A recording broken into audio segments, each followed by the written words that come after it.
we've actually got a monitor on my body which takes my heart rate, my skin temperature.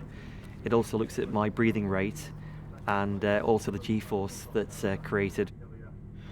We're at the Cregner Bar now, so we've probably got about 2 or 3 miles run up before we start, and it's quite a nerve-wracking time waiting for the go-ahead to get going, really.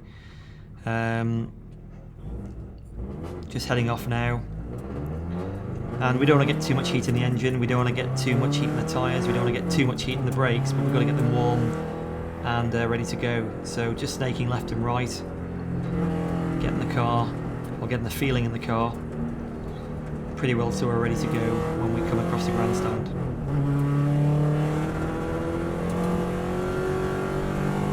This really is my first reference to make sure everything feels okay. I'm happy with the brakes, I'm happy with the engine, because we're always making little alterations on the car with suspension, and one click on this course makes a big difference with the characteristics of how the suspension actually reacts, so it's a bit of a reference point now to get that.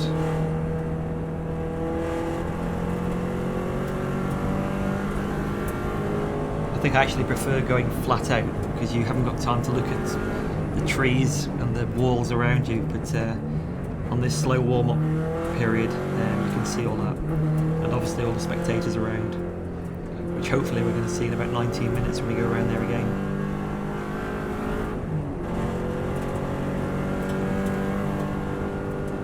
Circuit today, we'd had a bit of a look around earlier in the morning at slow speed. Conditions were really good, quite warm, no damp spots anywhere, so everything was looking pretty good to have a good run around the course. I think always a great atmosphere on senior day when you've got so many people out to watch, which is really the big race later on in the afternoon.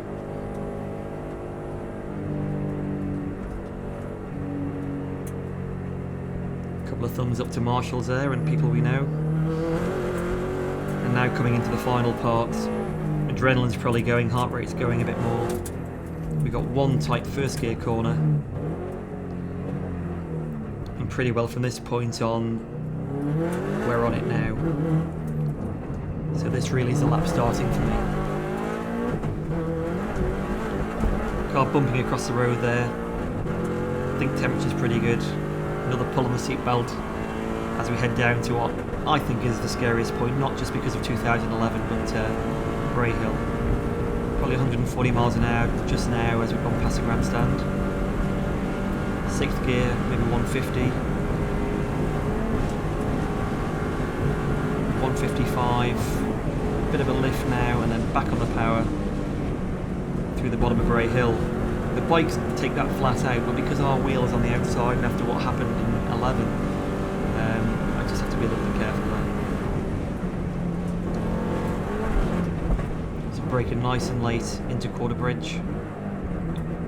Bit of lock up there and the car does push on a bit at the front, everything's a little bit tired.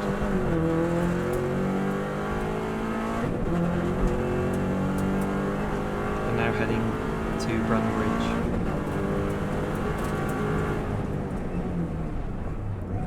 First real left-hand corner, good corner speed, and then back out. You can just see the boost gauge on the centre of the dash there. That's indicating the turbo pressure, which is pretty well at full pelt all the time unless we're actually lifting off. Flat out again all the way around here. Down 1 gear into 5th. Leave it in 5th now all the way because the next section's really fast. On the power early, car dives across the road and then heads up to Ballagary, or it's better known as Ballascary.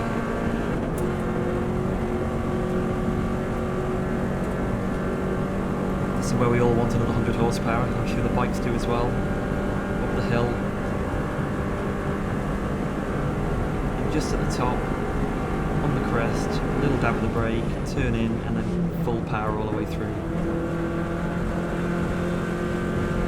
Now for the car, we're probably at our quickest point. We're flat out now for the next probably 2 minutes.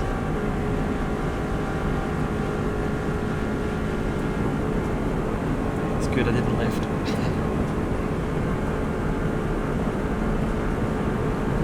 Coming over the jump now. We've just got to back off because otherwise the car hits the rev limiter and cuts the engine. So we lift off. And the car just nosed up at the front. You can feel the air just get under the front, but it's not a big jump. So I think on the data we were showing now 168 miles an hour. Just coming into here. Down one gear, back on the power. Into fourth. And then full power all the way back through these bends. It's Griever Castle, real nice corners. A lot of left and rights now.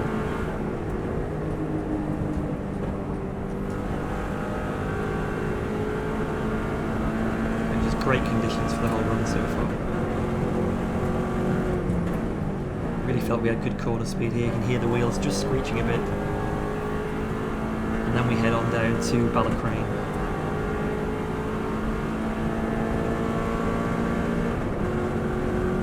Gorsley coming up, which just sticks out a fraction of a lift. And then the big problem now is getting our braking point right for Ballycrane. Because you've been going so fast, you're down to third gear, it feels like you're nearly stopped. Back on the power early, and then back up. Onto Milky's corner. Just a hesitation there, power and through.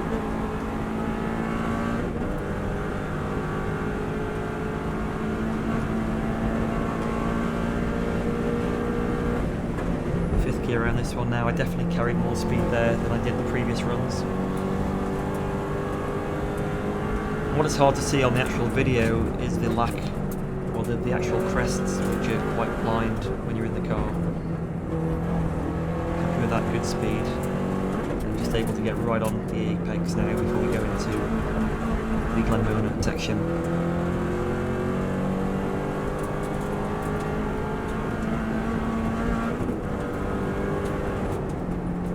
This corner leads you in tight for the left, and then you can get onto the right early and get on the power early. Glen Helen 1 is flat, Glen Helen 2 definitely not. Subaru banner there, don't want to hit that one. Heading up the hill now, this is really steep. Again, hard to see visually from the camera. This right-hander, real nasty, and you just run wide into the lay-by. And now you're flat all the way down Cronker Body Straight.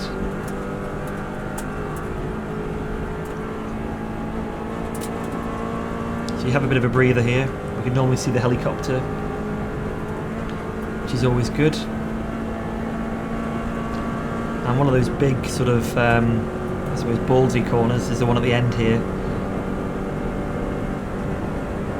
You just have a fraction of a lift to settle the car, back on the power, and through. Flat for the next right-hander. And then down one gear into fifth. Probably still about 110, 120 miles an hour. And then head on to this famous wall. Joey Dunlop apparently used to rub yellow paint on the right hand side of the wall with his helmet. Again now, flat out section all the way to the top of Bagarrow. Very similar corner to the one back earlier, and then with the TT course there's key points which you know you're flat for a while, then you've got maybe it's flat, maybe it's not, and this is another one. Just got to have a little lift, little brake, and then back in on the power early. Car runs wide to the curb. Sixth gear again now, a big compression at the bottom of Bagarrow. See the car move across the road. So it jumps across to the right.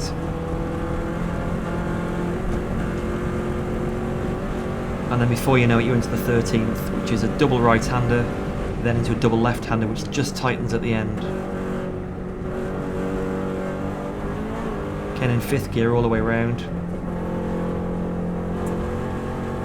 And carrying good speed there.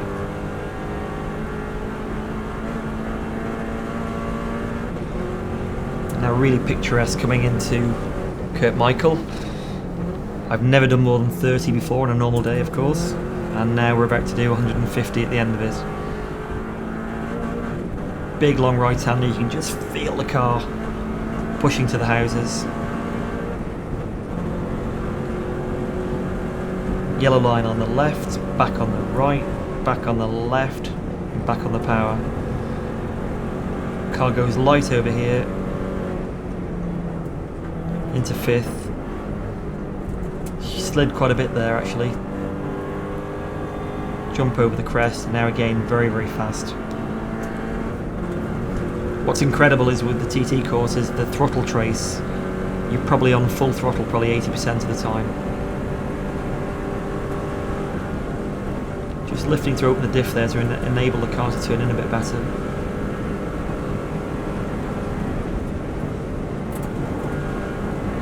Just run over the curb on the left, back in on the right, and power early. And now it's flat out all the way to Bluff Bridge.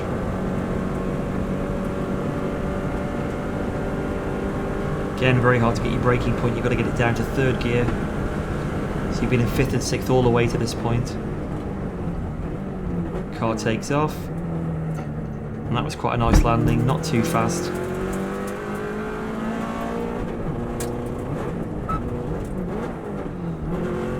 At the time that felt like I was there for about 3 minutes, but obviously it was about half a second.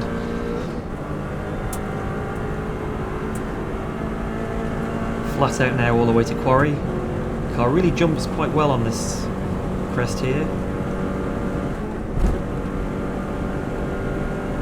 And again I think we were carrying more speed here, gaining time going into Quarry bends. But you've got to be careful not to go in too fast and come out slower. So again 6th gear all the way around there.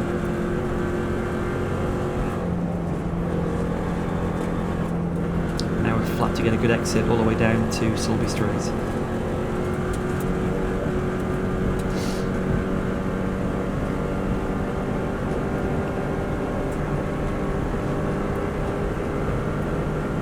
So all the way down now, this is where the speed trap is. I think here we're showing about 162 miles per hour. Sometimes sort of tab the brake a little bit to make sure the pads are all tight so you don't have a long pedal when you do eventually hit the brakes after the right-hander. Into 3rd gear. The car just cut out then, so we had to wait a fraction until it came back in. And now from here on, it's Ginger Hall to Ramsey is the bumpiest part of the whole TT course.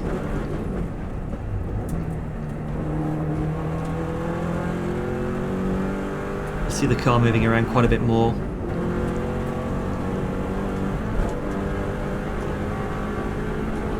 And that flickering of the trees as well, the light coming in and out, makes it quite difficult. So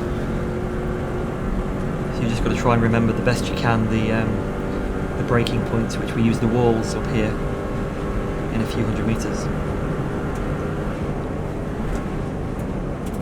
So back on the power, down 1 gear. And this really comes up on you quick, down to 4th, in you go, and power. Now on the run in back into Ramsey. A lot of quite dodgy corners really, I'd say, and quite tricky if you get them wrong.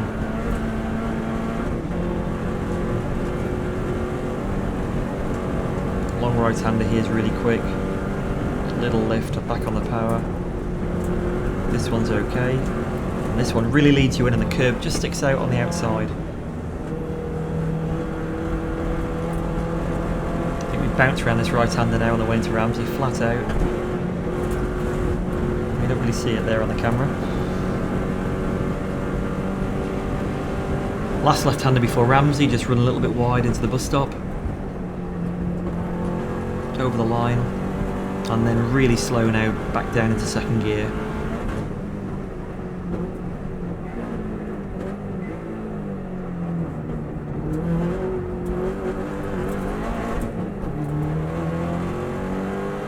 Just coming out of Ramsey, this right-hander is quite a difficult corner. There's a bump on the entry and it sort of leads you in. So we had to go in quite steady to get a good exit. 4th gear still. Down to 3rd now, cutting the left right over the pavement. Car bounces across. And now we're starting to get onto the mountain climb. On the first 2 runs I've been quite happy up until this point. Just a bit of a thumbs up there to the commentator. and I feel I could make good time over the mountain, so it was very important for me to concentrate on getting a better run over the mountain.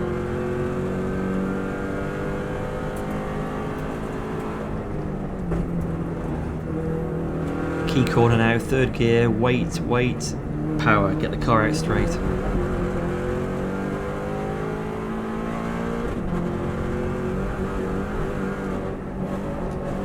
All the time just see the car bouncing around quite a bit.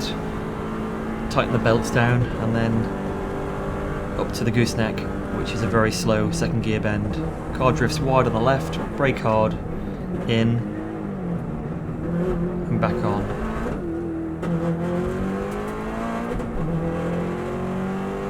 You really feel like you're losing power now because it's quite steep up here.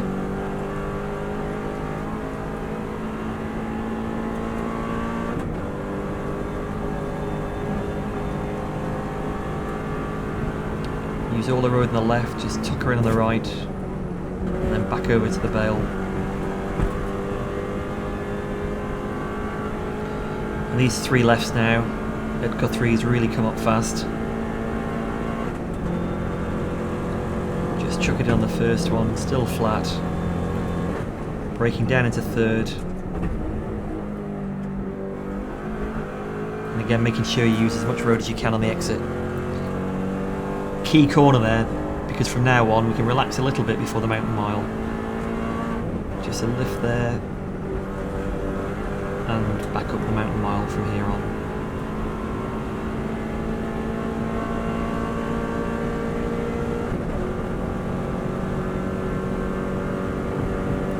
Good time to have a look at your gauges, make sure the temperatures aren't too hot, tighten your belts if you want to. Once you get to the top, you can start thinking about the attack all the way down the hill, which then puts a lot of pressure and heat into the brakes.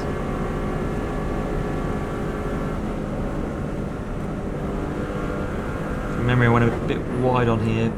The car just slid a bit sideways. There you go. Then back on it again. Big drop on the right hand side. It's okay for me because I'm in a left-hand drive car, so I can't see that.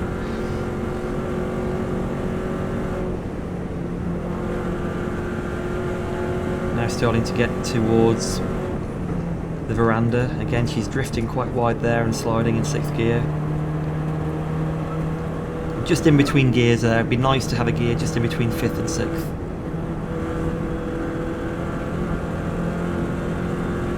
Then we've got the Black Hut ahead before we go into the bungalow.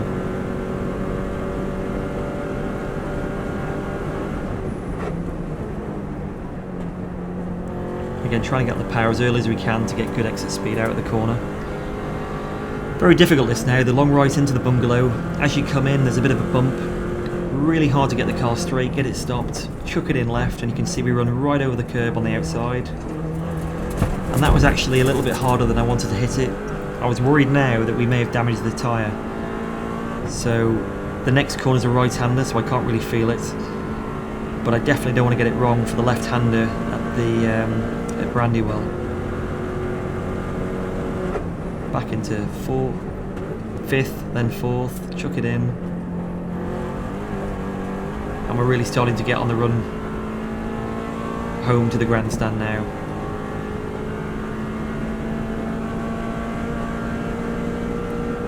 Fifth gear, flat through these now, back on the power. Car jumps across a bit, and then down to windy corner.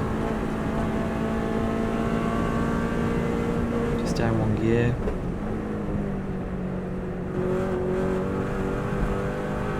Using all the road a bit more again on the outside.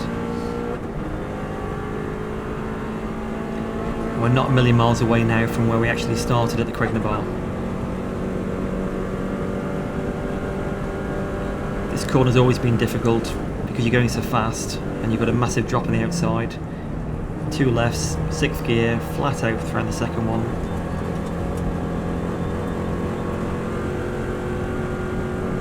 Coming to the top of Kate's now. Shell grip on the road, so you can go in a bit harder than you normally would. Good grip, but it zaps the power a bit. Had good speed around Kate's cottage here, just tipped her in there. And now down to the Craignabar. So I've actually done a lap at this point in my eyes, but I've got another 2 or 3 miles flat out to do to get the time.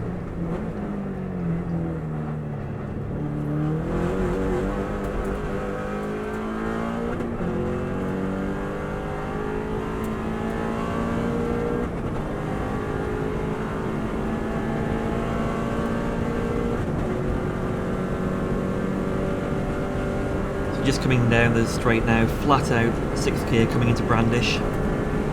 Quite a new corner, still in 6th gear. Just turn into the left, use the grass on the inside. The car runs out to the outside. And then back on down to Hilbury. They've resurfaced it down here, there's a little bump on the inside and it really throws the car, so quite dodgy. So happy to get through that. And now the big left all the way round to Signpost Corner. Car moves around quite a bit round here. Just a little lift there, back into the left. And braking nice and early this time after having to use the handbrake on my previous run. The power.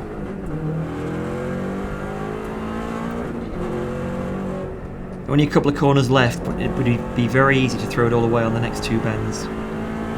Very easy to overshoot here. I think that's Bedstead, and then we're coming down into the Knock, which is the slowest corner of the course. 1st gear, nice and neat. And the car straight, power, 2nd gear. Now we're flat out, car bounces across the road. Just waiting for the checkered flag. And there she is. And that's my lap of the TT course in 2014.